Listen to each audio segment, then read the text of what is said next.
Class 10th में अध्याय 5 में एक समांतर श्रेणी की चर्चा की गई है, जिसका इंग्लिश में मीनिंग होता है अर्थमेटिक प्रोग्रेशन। चलिए इसके बारे में थोड़ा इंट्रोडक्शन देखते हैं। हम लोग जो मकई के भुट्टे देखते हैं, उसमें जो दाने होते हैं उसके मकई के भुट्टे के, वो कैसे एक पैटर्न में सजा हो रहता है। आप सूरजमुखी के फूल के जो पंखुड़ियाँ होते हैं वो भी एक क्या होता है, पैटर्न में सजा हो रहता है। तो मेरे मन में एक क्वेश्चन आया है, आप लोगों के मन में आता होगा कि क्या उस तरह से हम संख्याओं को भी लिख सकते हैं? क्या जिस तरह से मकई के भुट्टे के दाने एक पैटर्न में लिखा रहता है, सूरजमुखी के फूल की पंखुड़ियाँ एक पैटर्न में सजी रहती है, तो क्या इसी तरह से नंबर को भी लिखा जा सकता है? तो आपका जवाब होना चाहिए कि हाँ, लिखा जा सकता है। तो आप लोग जैसे मान लीजिए कि जैसे लिखते हैं सम संख्या, तो सम संख्या आपका होता है 2, 2, 4, 6, 8 इस तरह से। तो हमने क्या देखा कि ये 2 के बाद जो 4 आ रहा है, इसमें क्या हो रहा है, इसमें संख्याएं जुड़ रही है। इसमें क्या हो रहा है, संख्याएं जुड़ रही है। कितना? इसमें 2, फिर इसमें भी 2, फिर इसमें भी 2। तो मैंने यहाँ भी देखा कि नहीं, इसमें भी कुछ पैटर्न है, इसमें भी कुछ पैटर्न है। अब देखिए, तो कहने का मतलब हुआ कि कहीं यदि हम किसी संख्या को एक निश्चित पैटर्न में लिख देते हैं, तो शायद इसी का अध्ययन समांतर श्रेणी में होता है। इसको हम आगे पढ़ते हैं। देखिए, यदि हम अब गौर कीजिए, यहाँ पे जो हमने लिखा था 2, 4, 6, 8, तो आपको ही लगता है कि ये एक सीक्वेंस के रूप में है? बिल्कुल है, सीक्वेंस के रूप में है। तो सीक्वेंस के बारे में देखिए, यहाँ पे हमने लिखा है a sequence is a succession of number written according to some definite rule, fixed rule है। जैसे मैंने वहाँ पे लिखा था क्या, जो 2 और 2 के बाद मैंने क्या लिखा था, 4, उसके बाद मैंने लिखा था 6। इसका क्या मतलब होता है कि 2 में 2 जोड़ने के बाद हमको मिला था कितना, 4। फिर 4 में मैं जब 2 जोड़ूंगा तब हमको क्या मिलेगा, 6 मिलेगा। कोई दिक्कत नहीं होना चाहिए। तो यहाँ पे क्या कर रहा है, जो हमारा सीक्वेंस होता है वो कोई निश्चित रूल रेगुलेशन को फॉलो करता है। उसके बाद हम आगे देखेंगे, हमारा होता है कि सीक्वेंस कितने प्रकार के होते हैं। तो सीक्वेंस 2 प्रकार के होते हैं। पहला होता है हमारा फाइनाइट सीक्वेंस और दूसरा हमारा होता है इनफाइनाइट सीक्वेंस। फाइनाइट सीक्वेंस का मतलब हुआ कि इसमें जो है जो हमारी जो संख्याएं होंगी वो निश्चित, उसकी कितनी है वो हमको पता होता है कि वो कितनी है। और इनफाइनाइट का मतलब है कि कितना है हमको नहीं पता। जैसे मैं लिख दूंगा कि मान लीजिए कि एक संख्या है जो शुरू होती है 5 से। मैंने कहा 5, फिर मैंने कहा 10, फिर मैंने कहा 15, फिर मैंने कहा 20, और उसके बाद मैंने कहा कि इस तरह से बढ़ते जा रहा है। तो आप नहीं ना कह सकते हैं कि इसमें टोटल कितनी संख्याएं हैं, नहीं बता सकते, तो वो हमारा इनफाइनाइट हो जाएगा। लेकिन मान लीजिए कि मैंने यहाँ पे यही तक लिखा, 15 तक ही लिखा, 15 तक ही लिखा, तो आपको पता होगा मैंने कहा कि यहीं तक। इसके बाद मैंने कहा कि हमारा ये संख्याएं इतना आगे नहीं है, सिर्फ 15 तक है। तो आपको पता है कि इसमें सिर्फ और सिर्फ 3 ही संख्याएं हैं। इसके बाद देखिए, इसके बाद हम लोग आगे बढ़ते हैं। तो प्रोग्रेशन क्या होता है? यदि किसी अनुक्रम के पद किसी विशेष शर्तों के अंतर्गत लिखे जाते हैं, तब अनुक्रम को श्रेणी या श्रेणी कहते हैं। बिल्कुल सही, इसमें भी आपको कोई दिक्कत नहीं होना चाहिए। उसके बाद हम नेक्स्ट देखते हैं। अब जो आपका ये अध्याय है, 5वां अध्याय, अर्थमेटिक प्रोग्रेशन, जिसको हम लोग समांतर श्रेणी कहते हैं, उसमें है यदि किसी सीक्वेंस के किसी पद और उसके पूर्व पद, यदि किसी सीक्वेंस के किसी पद और उसके पूर्व के पद का अंतर सदैव समान हो, तो उसे एपी में कहेंगे। कितना आसान है। कहता है कि मान लीजिए कि मेरे पास में कोई संख्याएं हैं, कितना, 5 है, 10 है, 15 है, 20 है। तो कहा कि मान लीजिए कि ये जो हमारी संख्याएं हैं, ये 10 और ये 15, यदि हम 10 में से यदि हम 5 को घटाते हैं, 10 में से यदि हम 5 को घटाते हैं तो हमारा कितना होता है घटा करके, ये होता है हमारा 5। फिर उसी तरह से जब हम 15 में से 10 को घटाते हैं तो भी हमारा घटा कर कितना होता है, ये भी हमारा होता है 5। तो हम कह सकते हैं कि ये जो हमारा सीक्वेंस है 5, 10, 15 और 20 का, ये क्या है, एपी में है। मीन्स इसमें से यदि हम इसको यदि हम यहाँ से घटाते हैं, इसमें से इसको घटाना है इस तरह से, फिर इसको इसमें से घटाना है और फिर इसको इसमें से घटाना है। इस सभी का घटाव यदि हमको घटाने के बाद जो मतलब घटा के बाद जो हमको परिणाम मिलता है, यदि वो सेम आता है तो हम क्या समझेंगे कि ये हमारा पूरा का पूरा क्या है, एपी में है, कोई दिक्कत नहीं। उसके बाद हम लोग क्या देखेंगे, इसके बाद हमने लिखा है टाइप्स ऑफ एपी। तो क्या एपी के भी टाइप्स होते हैं? बिल्कुल होते हैं, एपी के टाइप होते हैं। जैसे मान लीजिए हम लोग सीक्वेंस के टाइप देखे थे, उसी तरह से एपी के भी टाइप होते हैं। एपी का टाइप ये होता है कि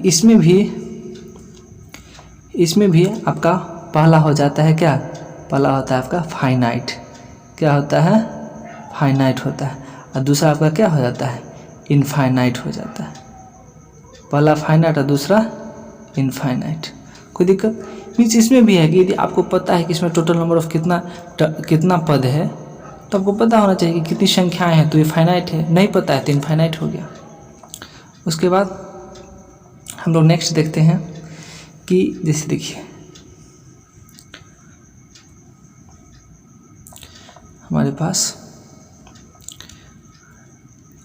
एक एग्जांपल है कि देखिए 10 -6 -2 और 2। तो हमसे यदि कोई पूछे कि क्या ये एपी में है, क्वेश्चन क्या है, गौर कीजिए।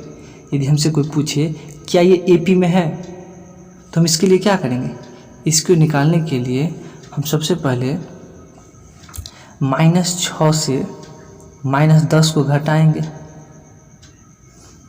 तो हमारा घटाने के बाद कितना आ जाएगा, -6 अब माइनस प्लस 10 मीन्स कितना, टोटल हमारा हो गया 4। इस तरह से हम फिर घटाएंगे किसको, -2 से घटाएंगे हम -6 को, कोई दिक्कत। तो ये भी घटाने के बाद कितना आ जाएगा, 4 आएगा। फिर हम घटाएंगे 2 से, घटाएंगे किसको, -2 को, तो ये हमारा कितना हो जाएगा, ये भी होगा 2 + 2 बराबर कितना, 4। तो मैंने क्या देखा, मैंने देखा कि इस इक्वेशन में हमेशा घटाने के बाद हमेशा क्या आ रहा है, 4 आ रहा है। तो हम इससे ये हमको पता चला कि ये जो हमारा इक्वेशन है, ये जो हमारा लिखा हुआ -10 -6 -2 ये सब क्या है, एपी में है, वही ना हुआ, एपी में है कि नहीं है, ये एपी में है। एपी में है, इसके लिए हमने क्या किया, मैंने किया कि मैंने इसमें से इसको घटाया, फिर इसमें से इसको, इसमें से इसको, इस तरह से मैंने घटाया सबको, और मुझे पता चला कि ये एपी में है या नहीं है। उसके बाद हम नेक्स्ट देखते हैं, उसके बाद हम नेक्स्ट देखते हैं कि देखिए इसमें जो है, इस चैप्टर के अंतर्गत 2 फार्मूला है, 2 आपके पास में क्या है, फार्मूला है, 2 फार्मूला आपके पास में है इसमें, जो हम लोग देखते हैं।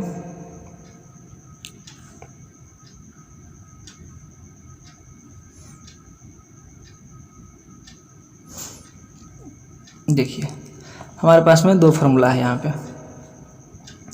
देखिए इसमें फार्मूला क्या है, पहला है Tn बराबर a + n - 1 × d। फार्मूला हमारा क्या है, फार्मूला हमारा है कि Tn बराबर a + n - 1 × d। दूसरा फार्मूला है Sn बराबर n/2 × 2a + n - 1 × d। अब यहाँ पे गौर कीजिए, आपके दिमाग में क्वेश्चन आता होगा कि यहाँ पे ये Tn क्या है, ये a क्या है, ये n क्या है और ये d क्या है। तो d के बारे में हम लोग पढ़ चुके हैं। d के बारे में वही था कि मैंने इक्वेशन जब देखा था उसमें जो लिखा था कि मान लीजिए कि मेरे पास में एक इक्वेशन है, कोई भी इक्वेशन, जैसे 3 है, 6 है, 9 है, इस तरह से। तो मैंने जब 6 में से 3 को घटाया था तो कितना आया था, 3, और इसमें से इसको घटाया था तो ये भी 3 आया था। तो ये जो 3 जो रिजल्ट आ रहा है वो क्या है, डिफरेंस है, डिफरेंस ही है ना। तो डिफरेंस को हम क्या लोग लिखें, शॉर्ट फॉर्म में डी लिखे, जो कॉमन डिफरेंस है, जो सभी में समान है, इसलिए मैंने इसको क्या लिखा, डी लिखा। तो इसको हम एक बार फिर से देखते हैं कि ये हमारा फार्मूला में कौन क्या क्या है। ठीक है, तो देखिए जो हमारा पे जो Tn है, Tn हमारा है nth टर्म, Tn हमारा क्या है, nth टर्म, कोई दिक्कत। ये हमारा है फर्स्ट टर्म, ये हमारा क्या है, चलिए इसको हम एक अलग से अच्छा से पेज में देखते हैं, एक अच्छा से इसको हम देखते हैं।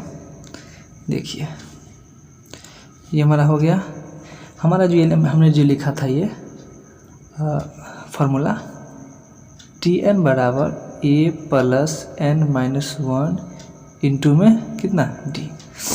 अब यहाँ पे देखिए गौर से, ये जो हमारा है Tn, ये हमारा क्या है, ये हमारा है nth टर्म, क्या है, nth टर्म।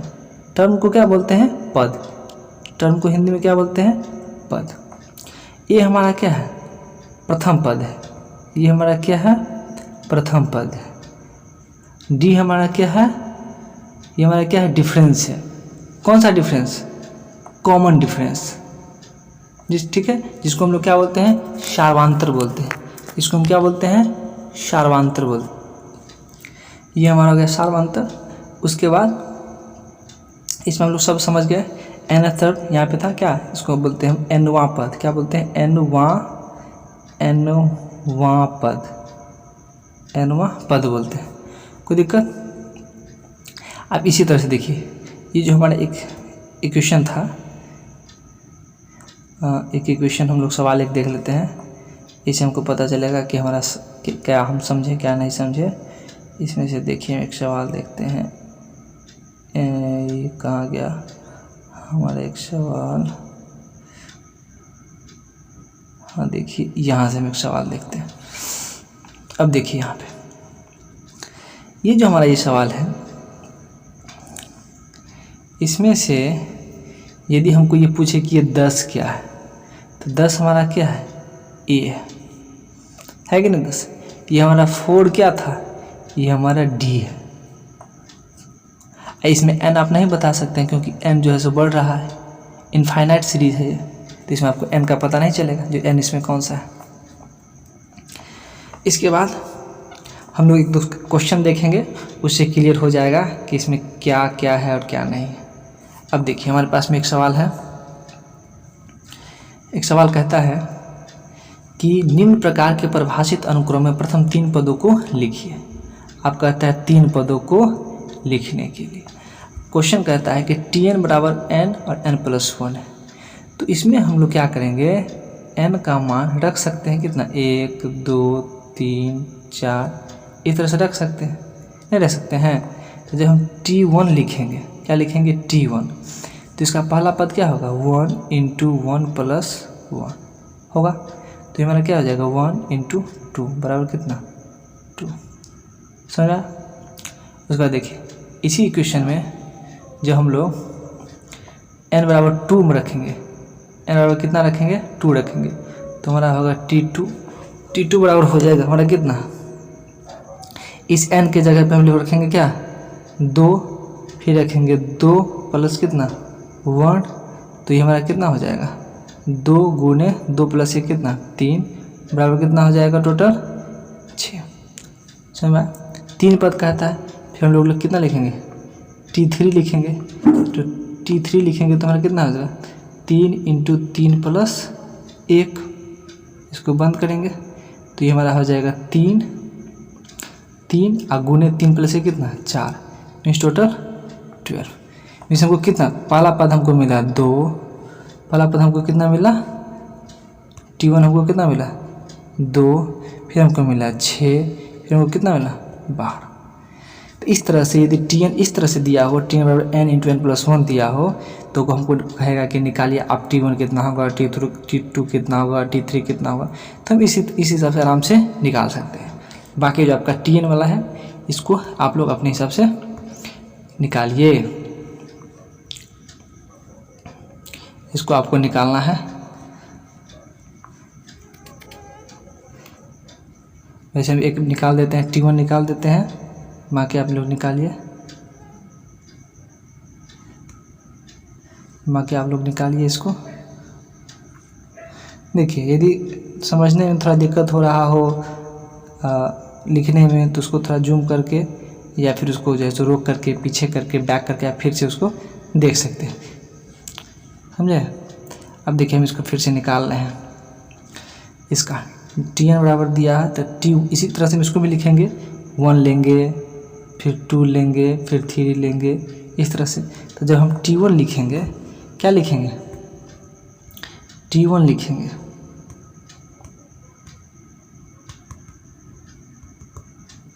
जब हम T1 लिखेंगे तब क्या होगा, देखिए गौर कीजिए इस पर। जब हम T1 लिखेंगे तो हमारा ये हो जाएगा इक्वेशन,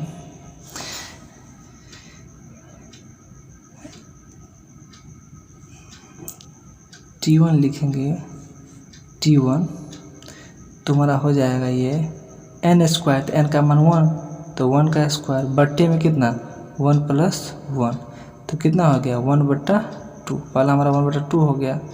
फिर दूसरा निकालेंगे कितना T2, तो कितना हो जाएगा 2 का स्क्वायर बट्टा 2 + 2, तो कितना हो जाएगा 4/4। अब देखिए 4 से 4 कैंसिल, कितना 1।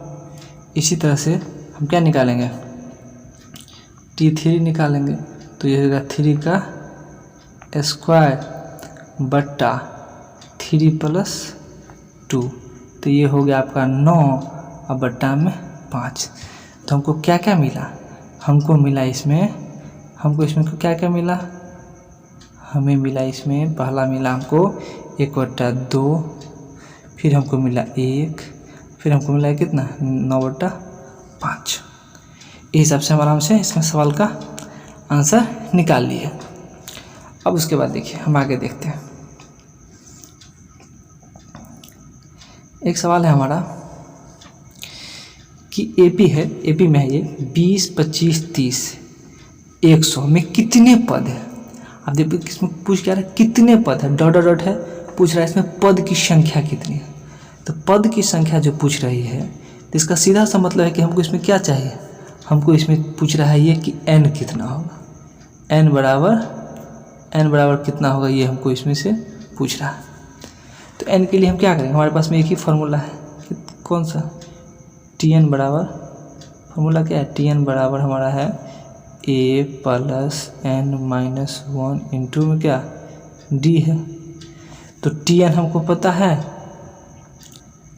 T हमको पता है, T हमको कितना दिया हुआ है, T हमको है 100 दिया हुआ, T हमको कितना दिया है 100, A का मान कितना है इसमें 20 और प्लस n कितना है नहीं पता हमको, -1 भी 1, D हमको पता है, D हम कैसे निकालेंगे 20 25 में से 20 को घटाएंगे 5 होगा, तो इसमें हम लिखेंगे क्या 5।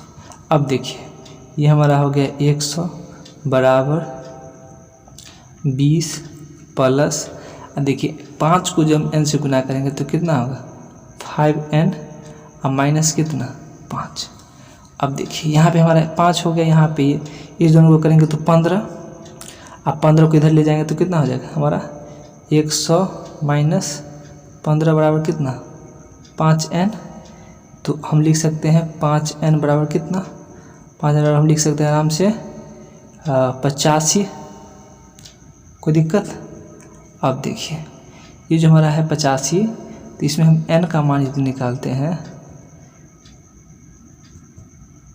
n का मान यदि हम निकालते हैं तो n का मान कितना हो जाएगा आपको 85 बट्टा कितना 5 बराबर कितना 17। इसको जब हम काटेंगे तो 17 आएगा। इसका मतलब है कि इसको यदि हम डॉट डॉट करके भरते तो हमारा टोटल संख्या कितना इसमें लिखना पड़ता है, हमको 17 संख्याएं लिखनी पड़ती। इस 17 हमारा क्या हो गया आंसर हो गया, समझा आप लोग। उसके बाद देखिए ये आंसर हो गया। उसके बाद हमारे पास में कुछ और क्वेश्चन हैं, देखते हैं।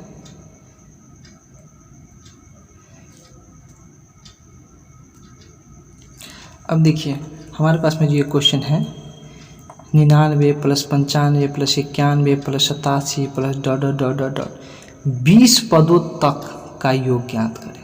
20 पदों तक 20 पदों तक, इस बात को गौर कीजिए, क्या कहता है इसमें 20 पदों तक कहता है। तो 20 पदों तक जैसे ही कह रहा है तो इसका क्या मतलब हुआ, इसका सीधा सा मतलब ये हो गया कि इसमें ये बता रहा है कि हम कितना है, हम n है, मतलब n का मान आपको 20 दिया है, सबसे इम्पोर्टेंट पॉइंट। और जैसे योग है तो हमारे पास में फार्मूला हम लोगों को पता है कि हमारा फार्मूला कितना होता था, Sn बराबर क्या था हमारा फार्मूला, Sn हमारा फार्मूला था n/2 coast 2a plus n-1, और इसको घेर करके क्या बनाए थे हम लोगों ने, d, और इस तरह से मेरा फार्मूला था। ये हमारा फार्मूला हो गया। अब हमको क्या चाहिए, हमको क्या चाहिए कि टोटल इसका योग कितना होगा। तो हमको पता है भाई S20 हम निकाल लेंगे, S20 तो कितना हो जाएगा 20/2, और ये हमारा हो जाएगा कितना 2, इसमें एक कितना है, ये हमारा सबसे पहले वाला है 99, तो कितना हो गया ये 99, उसके बाद प्लस, उसके बाद कितना n कितना हमारा 20, तो 20-1 और d, ये हमको पता है, बिल्कुल पता है। 95 में से जब हम 99 को घटाएंगे तो कितना हो जाएगा -4 होगा, तो इसको हम लिख देंगे -4, इसको बंद कर देंगे। समझ में? अब देखिए यहाँ से जब हम इसको बनाएंगे तो हमारा क्या होगा, ये हो जाएगा हमारा 20 में 2 से भाग देंगे तो कितना हो जाएगा 10, उसके बाद कितना होगा 99 को हम क्या कर सकते हैं 2 से गुना कर सकते हैं, वही ना कर सकते हैं, 99 को हम 2 से गुना कर सकते हैं, तो 2 से गुना करेंगे तो कितना हो जाएगा 198, ये हो गया। उसके बाद देखिए फिर हम क्या करेंगे, देखिए यहाँ से 20-1 है और यहाँ से 4 है, तो 20-1 हो गया आपका 19, और 19 को 4 से गुना करेंगे तो कितना हो जाएगा 76, और ये माइनस और प्लस, माइनस प्लस क्या बनाएगा माइनस बनाएगा, तो ये हम लिख देंगे इसको माइनस कितना 76। समझने में दिक्कत नहीं होना चाहिए। अब जैसे ही 76 हो गया तो फिर इसको हम लिखेंगे 10, और ये जो हमारा क्वेश्चन में 198-76 है, तो इसको हम घटाएंगे, तो घटाने के बाद हमारा कितना हो जाएगा, ये आपका हो जाएगा 8 में से 6 गया तो कितना 2, और ये हो गया आपका 9 में से 7 गया 2, और ये 1 मीन्स 122 को 10 से गुना कीजिए तो आपका हो जाएगा 1200 कितना 20। तो हमने क्या देखा यहाँ पे, हमने देखा कि यदि ये संख्या पूरा लिखा रहता उस सबको हम लोग जोड़ते तो हमारा योग कितना हो जाता 1220, अर्थात हमारा जो S20 जो अभी निकला है वो कितना हो गया 1220। तो इस पूरे चैप्टर में हम लोगों ने सीखा कि अर्थमेटिक प्रोग्रेशन में एक सीक्वेंस होता है जो पैटर्न में रहता है, उस संख्याएं को जो हम लोग लिखते हैं पैटर्न में, उस बीच की जो अंतर होता है उसको सार्वांतर कहते हैं, जिसको हम लोग डी से लिखते हैं। जो पद शुरुआत होता है उसको हम क्या करते हैं, जहाँ से हम लोग शुरुआत करते हैं उसको हम लोग ए लिखते हैं। पहला पद को हम लोग क्या लिखते हैं, पहला पद को हम लोग लिखते हैं क्या ए लिखते हैं। बीच की जो अंतर है उसको हम लोग डी लिखते हैं, बीच की अंतर को हम लोग क्या लिखते हैं डी लिखते हैं। हमारा Tn क्या होता है nवां पद होता है, Tn क्या होता है हमारा nवां पद होता है। n हमारा क्या होता है पदों की संख्या होती है, पदों की संख्या होती है। इतना चीज़ हम लोग इसमें सीखे, और हम लोगों ने 2 फार्मूला भी सीखा, 2 सूत्र भी सीखा, जो हमारा था Tn बराबर वो 2 फार्मूला। उसके बाद हम लोग इसमें कुछ क्वेश्चन को देखेंगे जो अगले वीडियो में रहेगा।